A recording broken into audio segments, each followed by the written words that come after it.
Mirë, sot do rikthehemi në serinë e predikimeve nga letra Kolosianëve. Le të shkojmë të lexojmë nga Kolosianët 2, vargjet 8 deri në 15. Tregoni kujdes se mos ndokush ju bën prejë të tij me anë të filozofisë dhe me mashtrime të kota, sipas traditës së njerëzve, sipas elementave të botës dhe jo sipas Krishtit. Sepse në të banon trupërisht gjithë plotësia e hyjnisë, dhe ju jeni të mbushur në të, i cili është kreu e çdo principate e pushteti, në të cilin ju edhe u rrethpret me rrethprerjen që nuk u bë me dorë, nëpërmjet zhveshjes së trupit mëkatar të mishit, me anë të rrethprerjes Krishtit, të varrosur bashkë me të, nëpërmjet pagëzimit, ju edhe u ringjallët bashkë me të, përmes besimit në veprueshmërinë e Perëndisë, që e ka ringjallur prej së vdekurish. Dhe bashkë me të Perëndia ju dha jetë juve, që ishit të vdekur në mëkate dhe në parrethprerjen e mishit, duke ju falur gjitha mëkatet, duke fshirë dorëshkrimin e porosive që ishte kundër nesh dhe ishte kundërshtar, dhe e hoqi prej mesit duke e mbërthyer në kryq. Dhe mbasi e zhveshi principatat dhe pushtetet, i turpëroi botërisht duke ngadhnyer mbi ata nëpërmjet tij. Amen. Tashma besoj e keni qartë kontekstin edhe qëllimin e letrës së apostullit Paul që drejtohet Kolosianëve. E kemi thënë çdo predikim dhe unë do ta përsëris, të lërë duhet ta rikujtojmë për të kuptuar më së miri edhe pasazhin që sapo lexuam. Arsyeja pse apostulli Paul e shkruan letrën ishte për t'i paralajmëruar kolosianët kundër rrezikut të herezive e të mësimeve të gabuara, të rreme që kishin hyrë në kishën e Kolosit. Gjitha këto mësime godisnin në zemër të besimit krishterë, pasi këto mësime nënçmonin vetë Krishtin, nënçmonin mjaftueshmërinë e tij për të shpëtuar besimtarët në mënyrë të drejtë për drejtë ose të tërthort. Këto mësime godisnin personin dhe veprën e Krishtit. E për t'i mbrojtur tani apostulli Paul, për t'i mbrojtur ata nga ky mashtrim, ata duhet kuptojnë dhe dinin mirë cila është e vërteta. Ai e bën këtë për t'ju këndërvënë drejt për drejt këtyre mësimeve të gabuara dhe kundër mësuesve të rrem, që po tërhiqnin drejt tyre besimtarët duke i larguar nga Krishti. E mësuesit e rrem në Kolos pretendonin se kishin diçka më të thellë, pretendonin se kishin diçka më të plotë për t'ju ofruar, më të avancuar, më të re, për t'ju ofruar besimtarëve për nevojat e tyre shpirtërore. Por përgjigjja e Paulit, siç e lexuam, por edhe përgjatë gjithë letrës, nuk është thjesht se mësimi i tyre është i gabuar, mos i dëgjoni ata. Por ai u tregon kolosianëve se ajo që ato tashmë e kanë Krishtin është e mjaftueshme. E qëllimi i kësaj letre, kemi thënë në predikimin e parë, është që kolosianët të kuptonin që Krishti mjafton.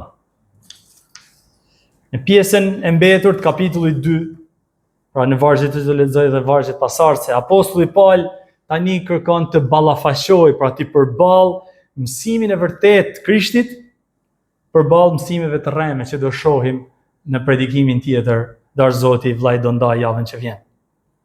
Prandaj edhe tema e predikimit sot është doktrina e vërtetë e Krishtit. Në këtë pasazh Pauli ka sparë një paralajmërim dhe u tregon besimtarëve, pastaj u tregon se çfarë ka në Krishtin, cili është pozicioni jonë në Krishtin, çfarë ka arritur Krishti për ne. E gjitha kjo me qëllim që t'i inkurajojë ata, që të qëndrojnë besnik, të jenë të qetë se ata e kanë marrë Krishtin dhe janë të mjaftueshëm Krishti, nuk ka nevojë për diçka shtesë. Ti mbroj ata pra nga këto mësime të gabuara që thonin që Krishti nuk mjafton. Tani shohim paralajmërimin e Paulit në vargun 8, thotë: "Tregoni kujdes se mos ndokush ju bën prejë të tij me anë të filozofisë dhe me mashtrime të kota, sipas traditës njerëzve, sipas elementeve të botës dhe jo sipas Krishtit." Vargu 8 fillon me një alarm të drejtë për drejtë, me një shprehje, thotë, pra i bën thirrje direkt për vigjilencë.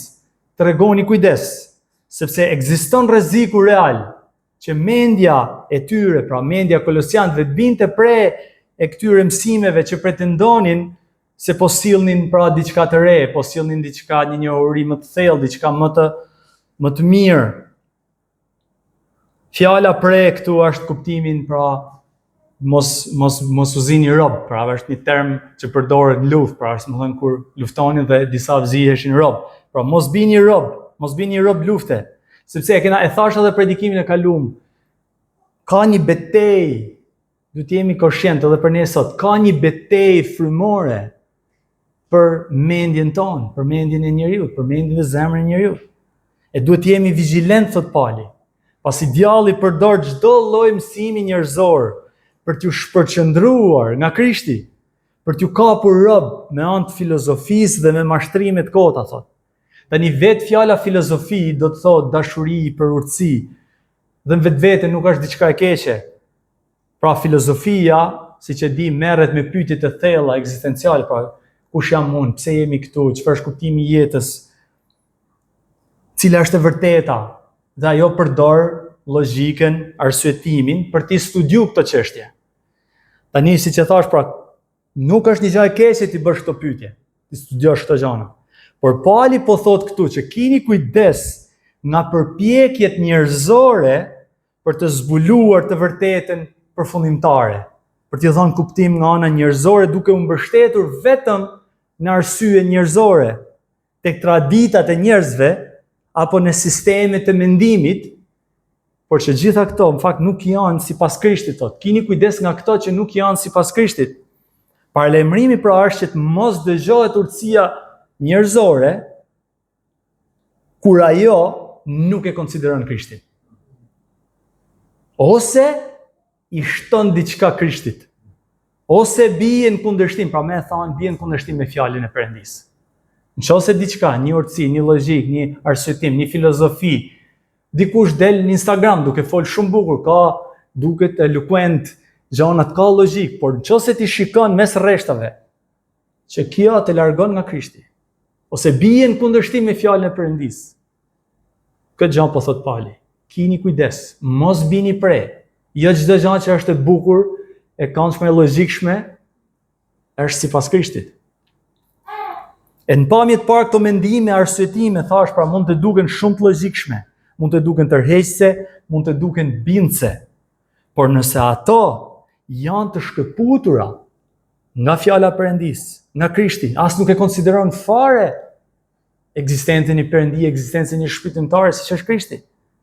Besimtari nuk duhet lejoj pra që të bie prej këtyre mësimeve. Këto filozofi ishin të fuqishme atëherë, sepse Kolosi ishte me shumë rryma, shumë, e kemi studiuar më përpara, kishte shumë mendime, shumë fe.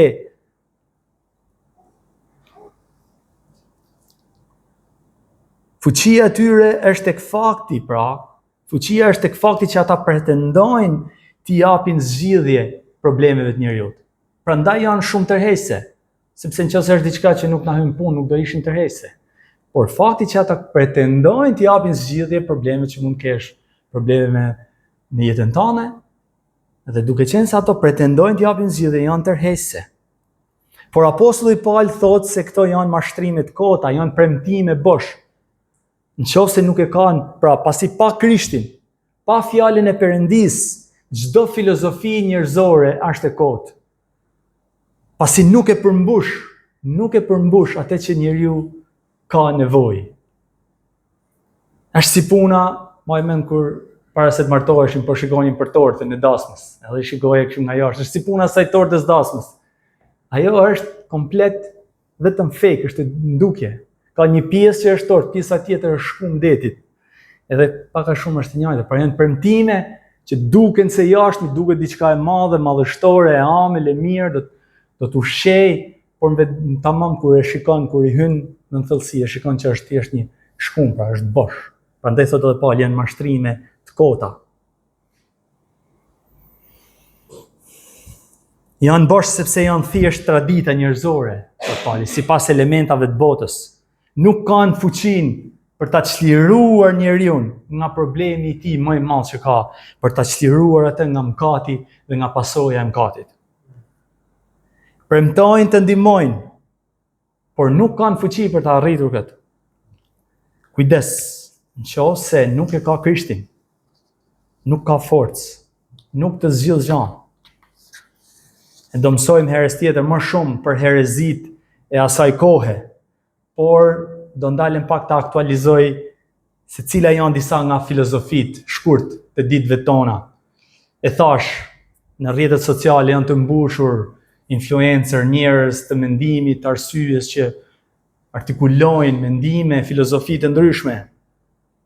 Duke filluar nga këto atletat, to teoritë me energji, me manifestime, edhe deri tek postmodernizmi, pra që tenton ta zhduk komplet nevojën për një të vërtetë absolute, pra që thotë nuk ka një të vërtetë, nuk ka një qëllim final, kjo është e vërteta jo dhe ka ndalë vllajët më parë, pra kjo është sipas teje, ke drejt, edhe ti që je kundër kësaj ke drejt. Duke relativizuar çdo gjë. Pastaj janë këto emisionet të ngivure me gur. Ky tërheq energji të mirë, ky tërheq energji, jep energji, ky merr energjinë e keqe, ky transmeton energjinë e mirë. Janë lloj-lloj i dhujtarish, që në vetvete janë një dhujtari të maskuar, duke vendosur veti që vetëm Perëndia i ka, duke ja vendosur objekteve, njerëzve, sjelljeve të caktuara. Ose një vend të mirë, pra shkoni këtu, sepse aty, po të shkosh aty, merr një energji, ka një efekt. Kjo është i dhujtari. Atë që ka Perëndia ja veshin krijesës. Atë që ka krijuesi ja veshin krijesës. Mos bini prej këtyre, sepse është në kundërshtim me Krishtin. Në rastin më të mirë, duhen t'i shtojnë diçka Krishtit. Asaj që Krishti ka arrit për ne, pra që kemi në të. Në pjesën e dytë, do shohim argumentin kryesor që Pali shpjegon se pse Krishti mjafton. Pse nuk kemi nevojë për t'i shtuar diçka Krishtit. Sepse në të, thot vargu 9, banon trupërisht gjithë plotësia hynisë. Dhe vargu 10, dhe ju jeni të mbushur në të, i cili është kreu i çdo principate pushteti. Pali ju thot që Krishti mjafton sepse në Krishtin banon trupërisht e gjithë plotësia hynisë. Kjo është një përsëritje në fakt që e ka thënë Pali edhe tek kapitulli 1 vargu 19, kur thot sepse Atit i pëlqeu që në të banoj e gjithë plotësia. Ose vargu 15, 1:15 thot, ai është shembellimi i Perëndisë së padukshëm, i paralinduri i çdo krijese. Këto janë vargjet kyçe të letrës së Kolosianëve. Sepse këto vargje dëshmojnë në mënyrë eksplicite, në mënyrë drejt për drejt, hynin, natyrën hyjnore të Krishtit. Është shumë e rëndësishme, sepse gjithçka që Perëndia është, pra tu thon Pali, gjithçka çfarë Perëndia është në esencën e tij hyjnore, është edhe Krishti. Kështu që e gjithë plotësia e esencës hyjnore banon në Jezu Krishtin. E goditja më e madhe që i bëhet besimit krishterë është po këtu, është pikërisht këtu, te natyra hyjnore e Krishtit. Këtu ndahet besimi i vërtet i krishterë nga filozofit dhe mashtrimet e kota. Këto po sulmonin edhe këto mësues të rrem në Kolos. Krishti po thoshin pra nuk mjafton, pasi ai nuk është i aftë të sigurojë çdo gjë për ju, pra po thoshin ata me fjalë tjera. Ju keni nevojë edhe për disa rite, për disa tradita, për disa ceremoni, për disa urtësi, shtesë që t'jeni të plot. Por prandaj Pali po ju kurton këtë vërtetë atyre, pra, që në Krishtin banon e gjithë plotësia hyjnisë. Dhe vargu 10 thotë dhe ju jeni të mbushur në të. Ju jeni të mbushur në të. Këtu fjala pra do të thotë, me thonë, do jeni të plot në të. Nuk jeni të mangët. Nuk ju ka lënë të mangët Krishti. Edhe vini re këtu kohën e foljes, është në kohën e tashme, pra ju jeni aktualisht tashmë, jeni të mbushur, thot në Krishtin. Nuk po thot do të mbusheni në të ardhmen, por ju jeni të mbushur në të. Pra nuk po thot se ju mund të mbusheni nëse ju mbani disa tradita të caktuara, nëse bani disa rite, apo arrini një nivel më të lartë urtësie, mendimi, në momentin që i besoni Krishtit, ai ju mbush plotësisht. E Pali ju rikujton këtë Kolosianëve, po edhe ne sot, na kujton se kush është Krishti. Na kujton kush është Krishti dhe kush jemi ne në Krishtin. Pra cili është pozicioni jon si besimtar të Krishtit. Në të banon plotësia hynisë, thot ju jeni të mbushur me të. Atëherë një fal tjerë po i thot çka kërkoni ma, çka ju duhet ma. Çfarë ju duhet diçka më shumë? Çfarë mund t'ju ofroj një fe, po ju thot Kolosianëve, por edhe ne sot, çfarë mund të ofroj një influencer, a mund të ofroj një filozofi e caktuar më shumë se çfarë mund të ofroj Krishti. Po ke Krishtin, nuk ju duhet, thot Pali, një zbulesë më e thellë, sepse në të është gjithë zbuluar plotësia hynisë. Ai është vetë krijuesi, është kreu, thot vargu, kreu i çdo principate dhe pushteti. Kjo përfshin, pra, principate, pushteti do të thotë edhe gjëra toksore, edhe gjëra qiellore, pra, edhe anën frymore. Asgjë nuk është jashta kontrollit edhe sundimit të tij. Asgjë thelbësore për ne, vëllezër motra, asgjë që është thelbësore, është e rëndësishme për ne, për jetën tonë, për shpëtimin tonë, për marrëdhënien tonë me Perëndin. Asgjë nuk është jashta Krishtit, nuk mungon. Që ai nuk mund të na siguroj. Por një shënim këtu, kjo nuk do të thotë se besimtarët marrin pjesë në hyjninë e Krishtit. Pra ne nuk bëhemi, marrim esencën, por nuk e marrim atribute hyjnore, duke qenë të mbushur. Ata janë të plotë sepse në bashkimin me Krishtin, ata kanë burimin e gjithçkaje se çfarë ju nevojitet atyre shpirtërisht. Vëllezër motra, s'kund tjetër përveç se në Krishtin, nuk do ndiheni të mbushur dhe të plotë. Ka shumë gjëra, thash, ka shumë që e pretendojnë këtë. Janë mashtrime të kota, sepse nuk e japin atë që pretendojnë.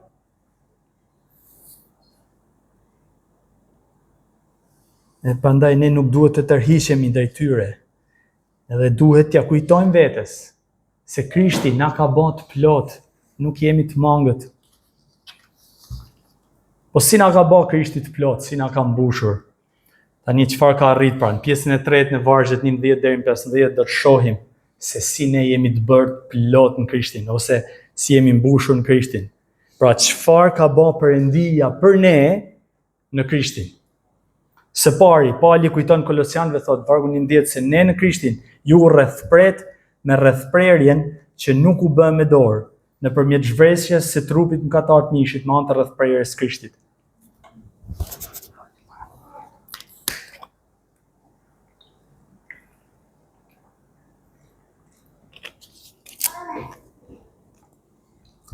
Vali.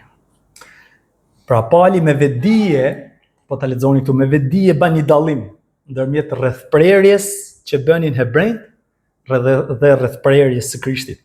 Kjo sepse në Krishtin Perëndia ka bërë një rrethprerje shpirtërore, ka bërë një rrethprerje zemre, duke hequr nga ne me anë të rrethprerjes, me anë të Krishtit, duke hequr dëshirat mëkatare, dëshirat e mishit.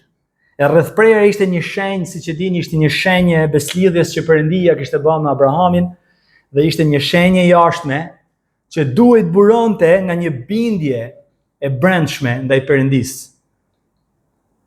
Por rrethprerja fizike, siç e dini historinë e hebrejve, nuk i shpëtoi ata nga mëkati, nga natyra mëkatare. Ata her pas here binin, mëkatonin, nuk bindeshin ndaj Perëndisë. Prandaj duhet vinte Krishti, që me anë të vdekjes tij në kryq, të mund të kryente rrethprerjen tonë të zemrës. Prandaj Pali po ju thot Kolosianëve që ata që janë në Krishtin kanë marrë këtë rrethprerje të zemrës, ju ka ndryshuar zemrat e tyre, ju ka dhënë një zemër të re, të pastër. E këtë e ka arrit vetëm Krishti. Nuk e arrinte dot rrethprerja fizike, pra riti hebre.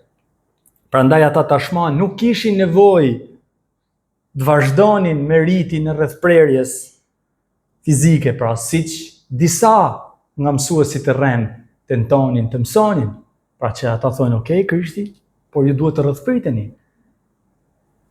Dhe tani Pali po i thotë, ju jeni të plot, nuk keni nevojë, sepse Krishti e ka arrit më të mirën e rrethprerjes, ka bërë rrethprerjen e zemrës. Nuk keni nevojë më për këtë rit. Së dyti, Pali ju kujton atyre diçka tjetër që ka pa Perëndia në Krishtin. Ju ka dhënë një jetë re, thotë, të varrosur bashkë me të, vargu 12, nëpërmjet pagëzimit, ju edhe u ringjallet bashkë me të, përmes besimit në veprëshmërinë e Perëndisë, që i ka ringjallur prej së vdekurish. Pra ai përdor këtu figurën e pagëzimit fizik në ujë si një simbolik të asaj që Perëndia ka bërë për ne. Pra duke bërë të vdes, pra kur ne pagëzohemi, e zhysim në ujë personin që pagëzohet, ne pra dëshmojmë pra që duke ka bërë vdes jeta jonë e vjetër, po vdes personi unë i vjetër dhe pra dal nga ujë, pra ngjallem si një njeri i ri, me një jetë të re në Krishtin. Siç e shkruan edhe tek letra Romakëve, kapitulli 6, vargu 11, pra kështu edhe ju konsiderojeni veten të vdekur për mëkatin, por të gjallë për Perëndinë në Jezu Krishtin Zotin ton.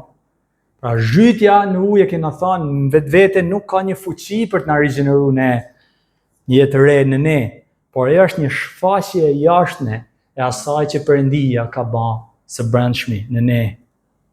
Është një shenjë, kemi mësuar pra nga rrëfimi, është një shenjë e përbashkësisë me Krishtin në vdekjen dhe ringjalljen e tij. Është një deklaratë publike se ju tashmë i përkisni Krishtit dhe i besoni atij për shpëtimin tuaj. Pra siç thotë tu, i besojmë veprës së tij të kryqit për shpëtimin tonë. E këtë fuqi, mbajini mend çfarë po kanë mendje gjithmonë Pali kur shkruan, pra këtë po ju thot, pra tani këtë fuqi që t'ju jap një jetë të re, nuk e ka askush tjetër përveç Krishtit. Nuk ka asnjë besim tjetër, asnjë filozofi, po thot Pali, që mund të të ofrojë një jetë të re, një zemër të re. Sepse Krishti u ngjall prej vdekjes. Prandaj u thot Pali, edhe ata që janë në Krishtin, Perëndia ju ringjalli bashkë me të, duke ju dhënë një jetë të re, e cila kjo jetë e re merret me anë të besimit në Krishtin. Nuk ka vëllezër motra, nuk ka filozofi, nuk ka traditë njerëzore që mund t'ju afrojë këtë. Nuk ke çfarë i shton më shumë, nuk ka gjë që i mungon. Vargu 13 thotë, dhe bashkë me të, Perëndia ju dha jetë juve që ishit vdekur në mëkate dhe në parrethprerjen e mishit. Ky varg na kujton se kjo është një vepër totale e Perëndisë. Totale e Perëndisë.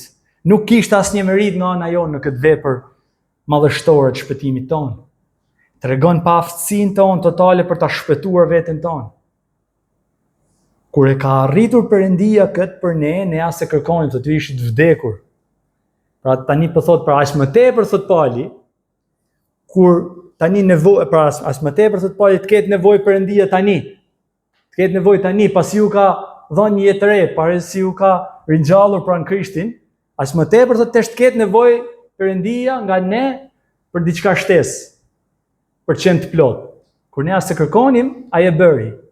S'kishte nevojë për ne, për veprat tona. As më tepër tani, kesh nevojë për gjëra shtesë, rite, ceremoni, tradita, për ta bërë të mundur shpëtimin tonë. Së treti, Perëndia në Krishtin, vargu 13, pjesa 2 e vargu 13 dhe vargu 14 thotë, na ka falur gjitha mëkatet, duke fshirë dorëshkrimin e porosive që ishte kundër nesh, dhe ishte kundërshtar, thotë, dhe e hoqi prej mesit tyre duke e mbërthyer në kryq. Pali u kujton Kolosianëve, po edhe ne sot një realitet unik. Unik vëllezër motra, unik që vetëm në Krishtin është i mundur falja mëkateve. Këtu Pali përdor shembullin e një fature borxhi. Fature borxhi, këtu thot pra duke fshirë dorëshkrimin e porosive, po ta studiosh fjalën aty është domethënë pra një letër që shënon gjithë borxhet që ti ke. Një borxh që e kemi akumuluar për gjatë jetës tonë, me anë mëkateve tona. Mëkatet tona janë shënuar të gjitha vëllezër motra. Është një borxh i madh. Është një borxh i madh, por që ka të keq akoma më të madhe, që çdo ditë i shtohet.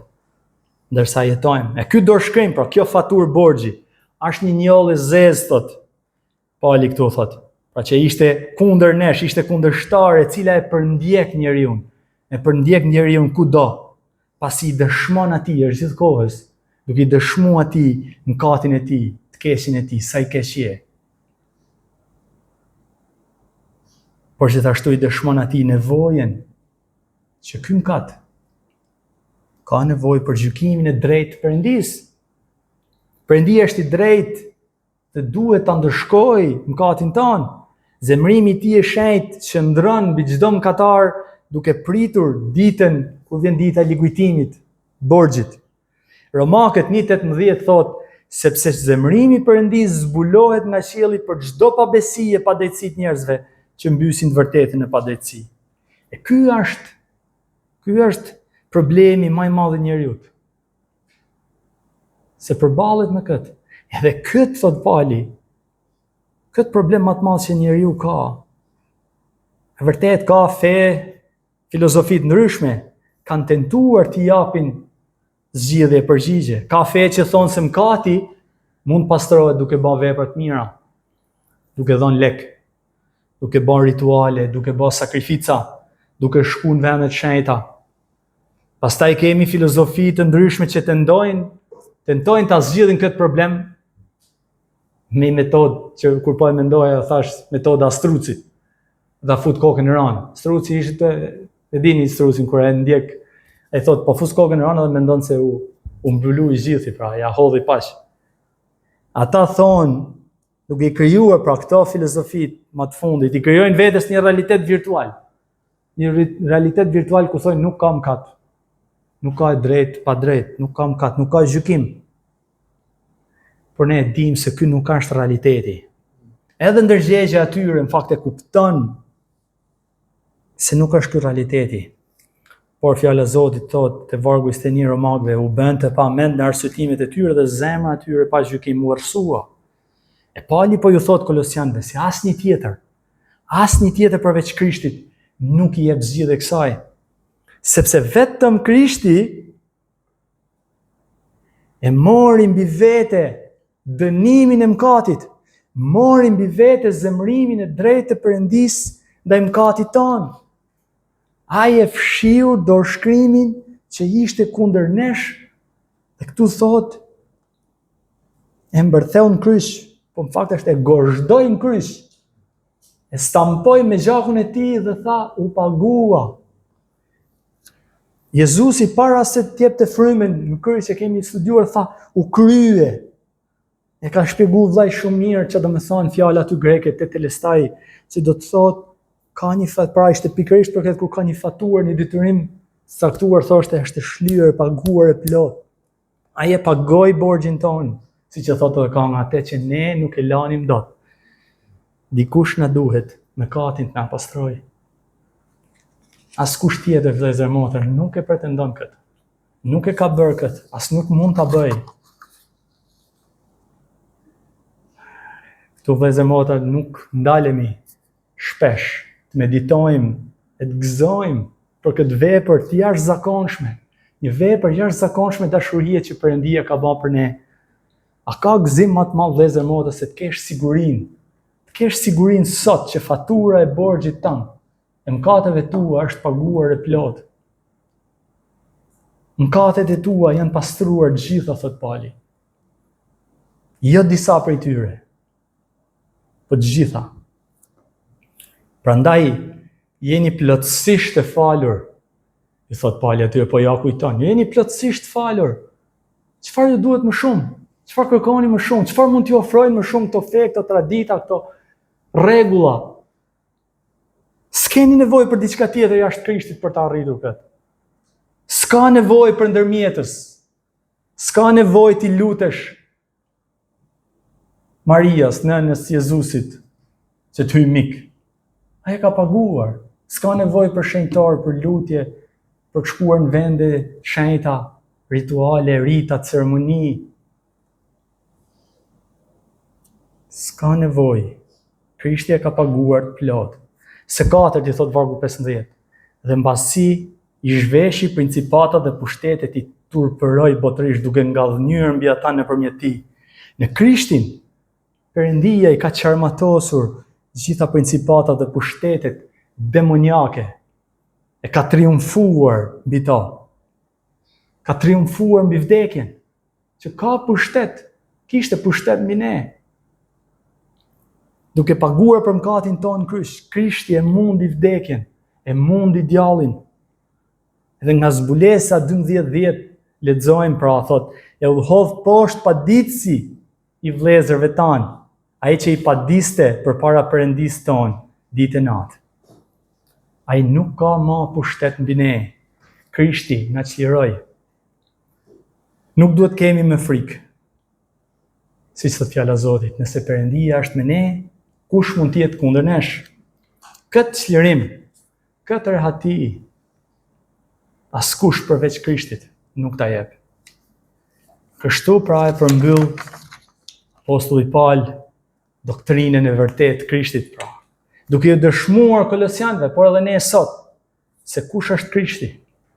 Kush jemi ne tashmë në Krishtin? Jemi të plot, jemi të mbushur, nuk kemi nevojë të shkojmë askund tjetër, apo të shikojmë, apo të mendojmë për diçka tjetër, për ta përmbushur shpëtimin tonë, askund tjetër përveç se në Krishtin. Ai është krijuesi, ai është shpëtimtari, ai është i gjithëmjaftueshëm. Ai na ka rrethprer shpirtërisht, na ka sqliruar nga skllavëria e trupit mëkatar, pra na ka dhënë një zemër të re, na ka dhënë jetë në Krishtin, na i ka falë mëkatet, e na ka çliruar nga çdo forcë demoniake që mund kishte pushtet mbi ne. Vëllezër motra, ju jeni të plot në Krishtin. Mos bini pre ndonjë mendimi që Krishti nuk mjafton për ju, apo që ju nevojitet diçka jashtë Krishtit për shpirtin tuaj. Kush mund ta bëjë atë që ka bërë Krishti për ne? Askush. Ne kemi gjithçka që na nevojitet në Krishtin. Nëse akoma nuk e ke marrë faljen e mëkateve, akoma nuk je çliruar nga barra mëkatit, shko tek kryqi i Krishtit. Aty është vula që thot u krye, u pagua. Besoj atij, pendohu për mëkatet e tua, dhe ai do t'i jap paqe në zemrën tënde, ai do t'i jap gëzim në zemrën tënde. Edhe askund tjetër shpirti jot nuk do të gjej paqe dhe gëzim si në Krishtin. Prandaj atij qoftë deri lavdia për jetë. Amen. Le të lutemi. O ati dashur, jemi të pamundur ta admirojmë plotësisht madhështinë e asaj që ti ke bërë për ne në Krishtin. Prandaj mos lejo që të bijem pre ndonjë mendimi ose arsyetimi që e nënçmon sadopak birin tonë Jezu Krishtin, e nënçmon veprën e tij shpëtuese për ne. Mos qoftë o Zot kur që ne të kërkojmë urtësi, shpëtim apo çlirim diku tjetër përveç se në Krishtin, në fjalën tënde. Në emrin tënd sheh lutemi. Amen.